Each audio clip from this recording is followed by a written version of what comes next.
170 करोड़ की संपत्ति, हर साल करोड़ों की कमाई और लग्जरी गाड़ियों का कलेक्शन। पांड्या की कितनी दौलत ले जाएंगी पत्नी नताशा? 70% दौलत ले जाने का सपना संजोए बैठी थी नताशा, लेकिन क्षण से टूट गया ख्वाब। हो गया गरीबी में आटा गीला, अब मिलेगा ठेंगा।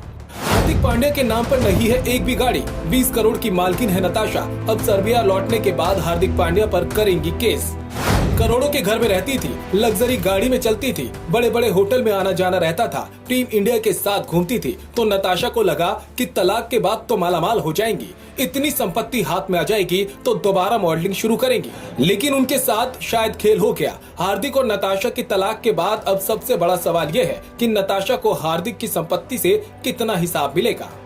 एक रिपोर्ट के मुताबिक हार्दिक पांड्या के पास करीब 170 करोड़ की चल अचल संपत्ति है। कई लोग कह रहे हैं कि हार्दिक पांड्या को अपनी संपत्ति का 70% नताशा को देना पड़ेगा। हालांकि इसे लेकर अभी तक कोई ऑफिशियल जानकारी सामने नहीं आई। जब तलाक की खबर रिपोर्ट के माध्यम से सामने आई थी, तभी ये खबर भी सामने आई थी। अब फिर फैंस सोशल मीडिया पर इस तरह की बातें शेयर कर रहे हैं। हालांकि 2018 में हार्दिक ने एक इंटरव्यू के दौरान बताया था कि उन्होंने अपनी सारी प्रॉपर्टी मां के नाम कर रखी है, क्योंकि वो भविष्य में किसी को अपनी कमाई का 50% नहीं देना चाहते हैं। बता दें कि नियम और कानून के हिसाब से हार्दिक को मेंटेनेंस के तौर पर नताशा को कुछ पैसे देने होंगे, पर ये रकम कितनी होगी अभी इसे लेकर कोई आधिकारिक जानकारी नहीं है। लेकिन हार्दिक पांड्या का एक वीडियो काफी दिनों से सोशल मीडिया पर वायरल हो रहा है, जिसमें वो कह रहे हैं कि मैंने अपनी सारी संपत्ति अपनी मां के नाम पर खरीदी है, क्योंकि आगे जाकर मुझे अपनी आधी संपत्ति किसी को नहीं देनी है।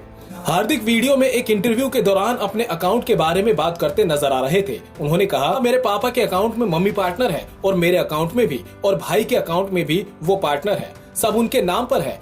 मेरा भरोसा नहीं, मैं मेरे नाम पर नहीं लूंगा, मुझे 50% आगे चलकर किसी को नहीं देना। हार्दिक का ये पुराना इंटरव्यू एक बार फिर तेजी से वायरल हो रहा है। भारतीय कानून के मुताबिक तलाक के मामले में अगर पत्नी अपने पति से अलग हो जाती है या उसे पति द्वारा छोड़ दिया जाता है, तो वे अपने नाम पर 50% हिस्से के अलावा पति की प्रॉपर्टी में से भी अपना हिस्सा मांग सकती है। वहीं अगर पति और पत्नी दोनों ने मिलकर किसी संपत्ति का भुगतान किया है और उस पर उनका स्वामित्व है, तो पत्नी अपने 50% हिस्से के अलावा पति के हिस्से से अपना हिस्सा मांग सकती है। कई तलाक के मामलों में जहां संपत्ति पूरी तरह से पति के नाम पर होती है, तो फिर तलाक की स्थिति में पत्नी भरण पोषण का दावा कर सकती है, क्योंकि उसे क्लास फर्स्ट कानूनी उत्तराधिकारी माना जाता है। वहीं अगर पत्नी ने पति के नाम पर रजिस्टर्ड प्रॉपर्टी में फाइनेंशियल हेल्प की है, तो पति उस संपत्ति पर तब तक अपना दावा रख सकता है जब तक कि पत्नी उसमें अपने योगदान के सबूत देते हुए इसे साबित न कर दे। इसके अलावा पत्नी द्वारा खुद से खरीदी गई संपत्ति पूरी तरह से उसकी होती है और उसे इन संपत्तियों को बेचने, रखने या गिफ्ट करने की पूरी छूट होती है। Bureau report, Indian news.